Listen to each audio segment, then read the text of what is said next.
시간이 되었으므로 2022년도 6월 22일 수요일 아침 예배를 시작하겠습니다. 다 같이 사도신경으로 우리의 신앙을 고백하겠습니다. 전능하사 천지를 만드신 하나님 아버지를 내가 믿사오며 그 외아들 우리 주 예수 그리스도를 믿사오니 이는 성령으로 잉태하사 동정녀 마리아에게 나시고 본디오 빌라도에게 고난을 받으사 십자가에 못 박혀 죽으시고 장사한 지 사흘 만에 죽은 자 가운데서 다시 살아나시며 하늘에 오르사 전능하신 하나님 우편에 앉아 계시다가 진리로서 산 자와 죽은 자를 심판하러 오시니이다.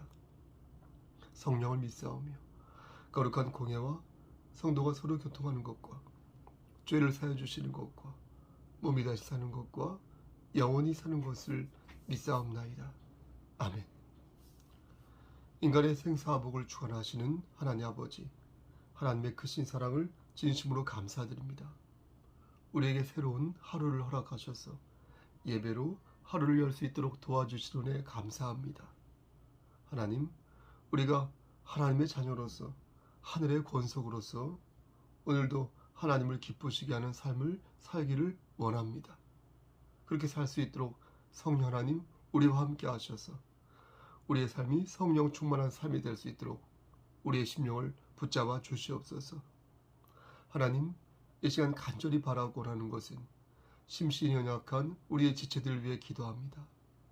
우리 오은순 집사님 함께 하시고 인도하시사 항암 치료 받는 과정 속에서 하나님 어렵고 고통스러운 가운데 있사오니 하나님께서 함께 하시사 희망을 잃지 않도록 그의 마음을 다잡아 주시고 하나님을 더욱더 의지하고 붙잡음으로 말미암아 다시 예전처럼 건강을 회복하여 건강한 상태에서 하나님을 섬길 수 있도록 은혜를 내려 주시옵소서.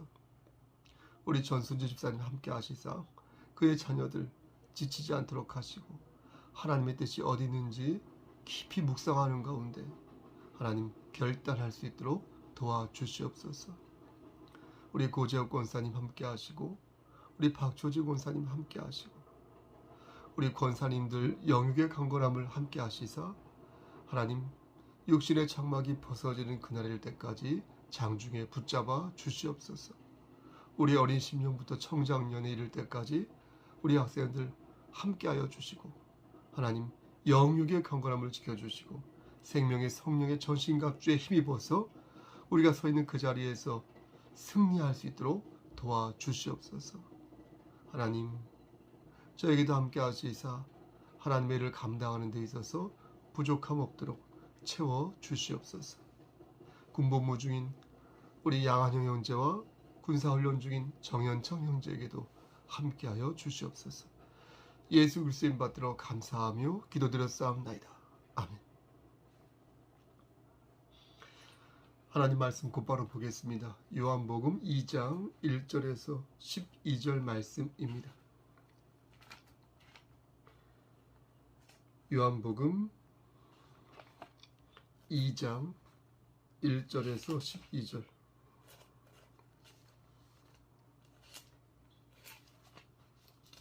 제 성경으로 신약성경 144쪽입니다. 1절 사흘째 되던 날 갈릴리 가나에 혼례가 있어 예수의 어머니도 거기 계시고 예수와 그 제자들도 혼례의 청함을 받았더니 포도주가 떨어진지라. 예수의 어머니가 예수에게 이르되 저들에게 포도주가 없다 하니 예수께서 이르시되 여자여 나와 무슨 상관이 있나이까 내 때가 아직 이르지 아니하였나이다. 그의 어머니가 하인들에게 이르되 너희에게 무슨 말씀을 하시든지 그대로 하라 하니라. 거기에 유대인의 정결 예식을 따라 두세 통 들은 돌 항아리 6이 놓였는지라. 예수께서 그들에게 이르시되 항아리에 물을 채우라 하신즉 아기까지 채우니 이제는 떠서 연회장에게 갖다 주라 하시매 갖다 주었더니 연회장은 물로 된 포도주를 맛보고도 어디서 났는지 알지 못하되 물 떠온 하인들은 알더라. 연회장이 신랑을 불러 말하되 사람마다 먼저 좋은 포도주를 내고 취한 후에 낮은 것을 내거늘 그대는 지금까지 좋은 포도주를 두었도다 하니라. 예수께서 이 첫 표적을 갈릴리 가나에서 행하여 그의 영광을 나타내심에 제자들이 그를 믿으니라. 12절. 그 후에 예수께서 그 어머니와 형제들과 제자들과 함께 가버나움으로 내려가셨으나 거기에 여러 날 계시지는 아니하시니라. 아멘. 하나님, 이 말씀을 들어 사용하여 주시옵소서. 예수님 이름으로 기도합니다. 아멘. 사실은 하나이지만 진실은 여러 개이다라는 그런 견해가 있습니다. 예를 들면 이렇습니다. 일본이 우리를 침략한 것은 사실이지 않습니까? 사실이지만 그것을 해석하는 과정에서 어떤 사람은 식민지 근대화 맞지요? 식민지 근대화라고 하여서 일본 덕분에 우리가 발전했다 이렇게 주장하는 사람들이 있습니다. 동의할 수 없죠. 동의할 수 없는 주장이지만 그렇게 말하는 사람들이 있다는 것입니다. 어떤 사람들은 우리를 괴롭히는 주체가 일제가 아니라 일진회 같은 그런 친일파라고 말합니다. 이 역시 동의하기 힘듭니다. 친일파도 문제이지만 우리 민족을 찬탈한 일제가 더 큰 문제이지요. 더 악한 짓을 한 것이 분명한 사실입니다.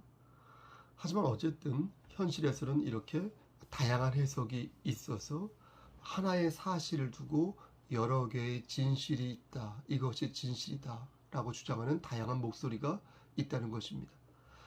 하지만 분명한 것은 진정한 진실, 진실 같은 진실, 진정한 진실은 여러 개가 아니라 하나라는 것입니다. 그럼 진정한 진실은 무엇이고 그것은 어떻게 규명을 할 수 있을까요? 애석하게도 진실은 분명히 존재합니다. 하지만 진실을 완벽하게 규정 또 해석할 수는 없겠습니다. 왜냐하면 진실을 규명하고자 하는 존재가 누구이기 때문에 바로 인간이기 때문에 그렇습니다.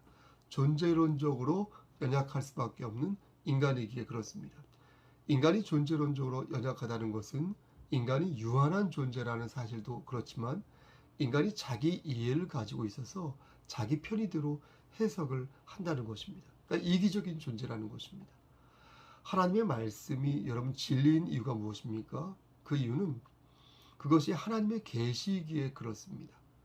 하나님의 말씀이 진리인 이유는 절대자이신 하나님의 계시이기 때문에 그렇다는 것입니다. 인간이 여러 해석을 가미할 수는 있지만 사실은 성경 말씀 자체, 그 자체로 진리이고 완벽하고 무한 말씀이라는 것입니다. 따라서 우리는 성경 말씀을 읽을 때 이해가 안 되는 부분이 있을 수 있지 않겠습니까? 그러면 무리하게 해석을 하거나 아니면 신학적인 어떤 견해를 들이대려 하기보다 그대로 두거나 정말 모르겠거든 그대로 두거나 아니면 모르겠다고 말하는 것이 바람직하다 하겠습니다. 우린 그 어떤 것도 하나님 말씀 그 자체를 뛰어넘을 수 없다라는 사실을 명심해야겠습니다. 따라서 성경을 묵상할 때는 여러분 어떻게 해야 되겠습니까? 하나님의 뜻을 생각하면서 하나님을 주인공으로 삼고 제가 여러 번 말씀드렸죠. 하나님을 주인공으로 삼고 하나님께서 어떠한 의도로 이 말씀을 준비하셨는지 이 말씀을 지금 우리에게 내리시는 것인지를 보아야 하는 것이지 내 감정으로 말씀을 막 난도질하면 아무리 그것이 나에게 혹은 우리에게 교회 공동체에게 감동을 주는 강설이라고 하여도 그것은 옳지 않은 것입니다. 제가 누차 말씀드리지만 그렇게 은혜를 받은 사람들은요 10중 8구 교만함에 빠질 확률이 높습니다. 자기의 감각과 기호와 그 느낌에 지나치게 충실하다 보면 자기 위주로 하나님의 뜻을 해석하려는 그런 경향을 보이거든요. 그러니까 어느 순간에 내 뜻과 맞지 않고 내 컨디션이 안 좋아요.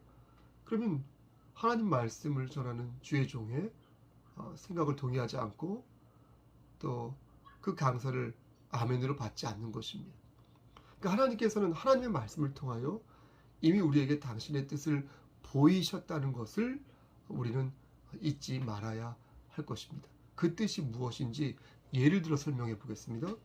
출애굽기 2장 1절부터 10절까지의 말씀을 보면 레위인의 남자가 레위인의 여자를 만나 결혼을 하여서 이 남자 아기를 낳는데요. 그 아기를 살리고자 3개월 동안 숨어 지내면서 꼭꼭 아기를 숨겨서 지내다가 키우다가 도저히 피할 수가 없어서 나일강가 갈대 사이에 아기를 이렇게 버리는 내용이 나옵니다. 그때 바로의 딸이 그 아기를 보게 되고 어떻게 할까 망설이고 있는데 아기의 누이가 잽싸게 다가와서 뛰어와서 젖 먹일 유모를 붙여드릴까요? 이렇게 말을 하자 바로의 딸이 이를 허락하여서 아기를 살리는, 그래서 아기를 키우는 장면이 나옵니다. 하나님께서는 이 말씀을 성경으로 남기셨는데 거기는 분명한 이유가 있습니다. 근데 만약 그 이유를 제대로 파악하지 못하고 말씀을 전하면은 어떻겠습니까? 하나님의 의도를 곡해하는 잘못을 범하게 되는 것 아니겠습니까? 따라서 우리는 말씀을 듣는 자나 말씀을 전하는 자나 하나님의 메시지를 바르게 찾는데 주력해야 할 것입니다. 논점 파악하는데 주력해야 할 것입니다. 거듭 말씀드리지만 성경은 하나님의 계시입니다. 드러내시는 거예요. 하나님께서 인간에게 당신의 계시를 기록하라고 말씀하신 이유는 당신의 계시를 전하기 위해서 그런 것이지 당신의 계시를 전하는 신용만 하라고 그렇게 말씀한 것이 아니라는 것입니다. 그러니까 말로는 하나님의 절대적인 주권을 인정하고 하나님을 인정해야 한다, 의지해야 한다라고 말을 하면서 하나님의 메시지를 포장하여서 인간의 메시지를 전하려 한다면, 그런 의도를 갖는다면 그것은 곧 위선이요, 그게 바로 가식이 된다는 것입니다. 출애굽기 2장에서의 주인공은 하나님이지 사람이 아니라는 것입니다. 바로의 딸 핫셉수트, 이게 이 여자가 주인공이 아니라는 것입니다. 모세도 주인공이 아니에요, 여러분. 또 모세의 누이나 모세를 3개월 동안 이렇게 돌본 그의 부모님도 주인공이 아닙니다. 그러므로 출애굽기 2장 말씀의 핵심은 하나님께서 어떻게 모세를 구하셨고 지금도 우리를 어떻게 보호하고 계신지 그것을 알리는 것이 바로 이 말씀의 핵심인 것입니다. 오늘 본문도 마찬가지가 되겠습니다. 여러분, 오늘 본문의 주인공이 그럼 누구겠습니까? 당연히 누구겠습니까? 여러분 듣고 계신 거죠? 바로 하나님이신 예수 그리스도라는 것입니다.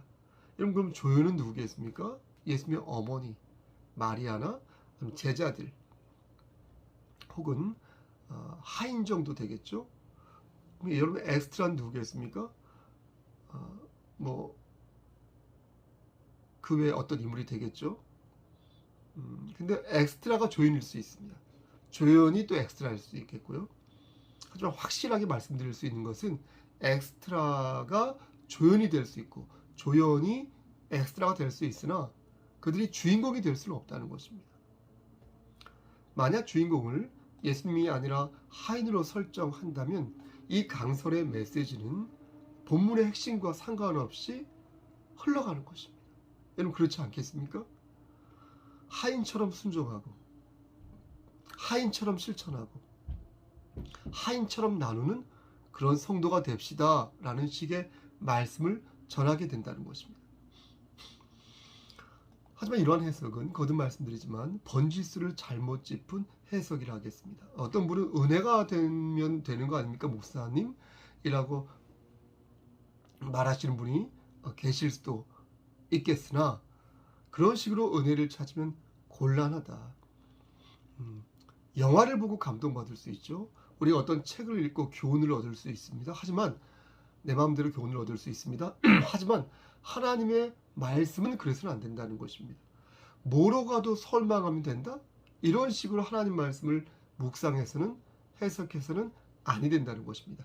하나님께서 말씀하시고자 하는 것은 따로 분명히 있는데 다른 것을 말하면서 목사가 혹은 성도들이 그것을 은혜라는 말로 미화하고 포장하면 아니 된다는 것입니다.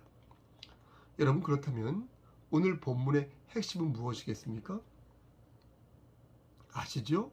그것은 바로 물을 포도주로 만드신 예수 그리스도의 능력, 이것이 바로 핵심이라 하겠습니다. 하나님께서는 예수님의 놀라운 능력을 보이시면서 예수님이 전능하신 하나님이시고 인간의 생사화복을 주관하시는 놀라운 분이심을 계시 증거하고 계신 것입니다. 여러분, 요한복음엔 나오지 않지만 다른 복음서를 읽어보면 이전에 예수님께서 어떤 활동을 하셨는지 알 수 있습니다. 마태복음을 보면 예수님께서는 요한에게서 세례를 받으신 후에 곧바로 광야에서 40일간 금식 기도를 하십니다. 마태복음 4장 1절 말씀을 보면 그때에 예수께서 성령에게 이끌려 마귀에게 시험을 받으러 광야로 가사 이렇게 말씀하시는데 여기서 그때가 바로 세례 요한에게서 세례를 받은 때가 되는 것입니다. 그리고 하나님께서는 독생자 예수 그리스도가 성령 하나님에 이끌려 가셨음을 강조하시면서 이제 펼치게 될 예수 그리스도의 사명을 전면적으로 선포하신 것입니다. 오늘 본문에 나오는 가나의 혼인잔치는 그럼 언제 일어난 것일까요? 그것은 예수님께서 마귀에게 시험을 받으신 후에 일어난 사건이 바로 가나의 혼인잔치였습니다. 그러니까 예수님의 복음 사역은 갈릴리에서 먼저 시작하지 않습니까? 시작하는데 오늘 본문에 나오는 이 가나라는 동네 있죠? 이 가나라는 동네가 바로 갈릴리 그 근방에 갈릴리에 위치한 동네였던 것입니다. 거기에 가나가 있거든요. 가본 적은 없으나 베드로, 안드레, 야고보, 요한이 가장 먼저 예수님의 제자가 되었는데 바로 이들이 갈릴리 사람이었던 것입니다. 그러니까 정리를 하면 예수님께서는 보세요. 요단강가에서 세례 요한에게 세례를 받으셨고 다음에 광야에서 40일간 금식 기도를 하신 후에 마귀에게 시험을 받으셨고 다음에 갈릴리로 가셔서 복음을 전하는 사역을 하셨는데 이어서 제자들을 부르셔서 가나의 혼인잔치에 참석하신 것입니다. 네? 이런 일련의 과정이 무엇을 의미하냐면 바로 오늘 본문이 예수 그리스도의 전능하신 능력을 보여주시는 말씀이라는 것입니다. 여러분, 그럼 이게 우리하고 무슨 상관이 있습니까? 이게 우리에게 어떤 의미를 갖습니까? 예수님이 능력자이시고 전능하신 하나님이라고 말씀하시는데 이 사실이 저와 여러분에게 도대체 어떤 의미를 갖습니까? 어떤 의미를 주는 것입니까? 우리는 이 말씀을 근간으로 하여서 하나님의 뜻을 세 가지로 물을 수 있겠습니다. 첫째, 너희는 전능하신 예수 그리스도의 은혜로 죄사함을 받았음을 기억하라. 너희 죄를 사하여 주신 이는 전능하신 하나님이시다. 둘째, 너희가 공경에 처할 때마다 전능하신 예수 그리스도의 이름으로 기도하라. 궁핍함에 처할 때마다, 몸이 병들어서 쓰러지고 넘어질 때마다, 앞이 캄캄할 때마다, 우울함과 무기력함과 슬픔에 빠질 때마다, 내 주변에 아무도 나를 도와줄 이가 없다고 생각할 때, 그때마다 너희는 전능하신 예수 그리스도의 이름으로 기도하라. 마지막으로 셋째, 전능하신 예수 그리스도의 은혜를 붙잡고 마귀의 시험을 이겨라. 예수의 이름으로 마귀를 물리쳐라. 예수 그리스도의 이름으로 시험에 빠지지 않도록 기도하라. 사랑하는 성도 여러분, 인생의 주인공은 누구입니까? 정말로 인생의 주인공은 누구입니까?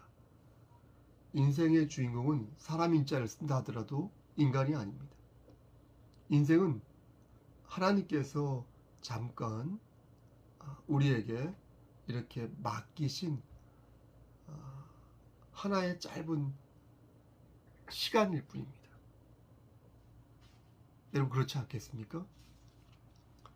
우리는 청지기로서 이 잠깐의 시간을 잠깐 맡아서 관리할 뿐입니다.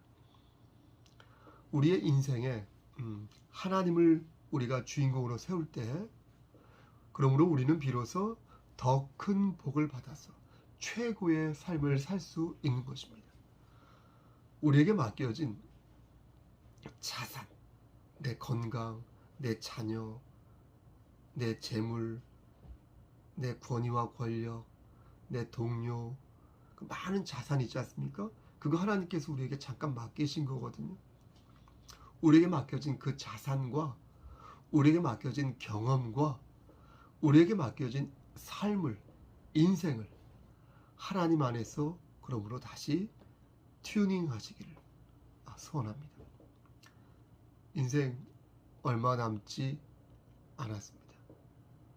하지만 하나님께서 우리와 함께 하신다면 우리의 남은 여생은 정오의 태양같이 짱짱할 것입니다. 여러분, 전능하신 하나님을 오늘도 의지하시고 오늘도 예수 그리스도 안에서 하나님의 깃발을 꽂으시기를, 승리하는 자 되시기를, 하나님을 기쁘시게 하는 삶을 사시기를 우리를 죄에서 구속하여 주신 주 예수 그리스도인 받들어 간절히 축원합니다. 아멘. 이제는 우리를 죄에서 구속하여 주신 우리 구주 예수 그리스도의 은혜와 아버지 하나님의 만극하신 그 사랑하심과 성령님의 교통하시고 인도하시는 모든 역사하심이 하나님 말씀 안에서 하나님을 주인공으로 삼아 하나님께서 내 모든 것들을 맡아 주관하시고 나의 생사복을 선도하여 주실 줄 믿는 여기 모인 성도와 그들의 가정과 이 재단과 이 나라 위에 하나님의 사랑하심이 세세토록 함께 계실지어다. 아멘. 예배를 마쳤습니다. 지금 시각이 10시 53분입니다. 한 6시 반, 7시 이후에 아침 예배 때 다시 만나 뵙겠습니다. 편집은 요즘 1시간 안에 다 되는 것 같습니다. 여러분, 수요 예배 잊지 마시고요. 중보기도 해주시고요. 그리고 우리가 함께 서로의 짐을 함께 지면서 갔으면 좋겠고요. 예배드림이 기쁨이 되었으면 좋겠고요. 수요 예배, 비대면 예배도 좋지만 대면으로 함께 모여서 함께 기도하는 시간 가졌으면 좋겠고요. 여러분, 오늘 하루도 승리하십시오. 샬롬.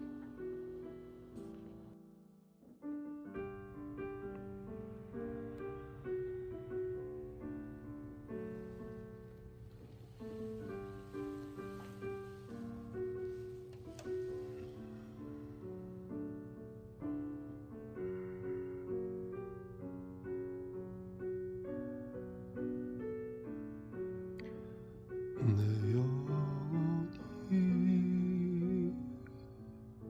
은총 입어 중화째 짐 벗고 보니 슬픔 많은 이 세상도 천국으로 화하도다. 할렐루야 찬양하세. 내 모든 죄 사함 받고 주 예수와 동행하니 그 어디나 하늘나라 그 어디나 하늘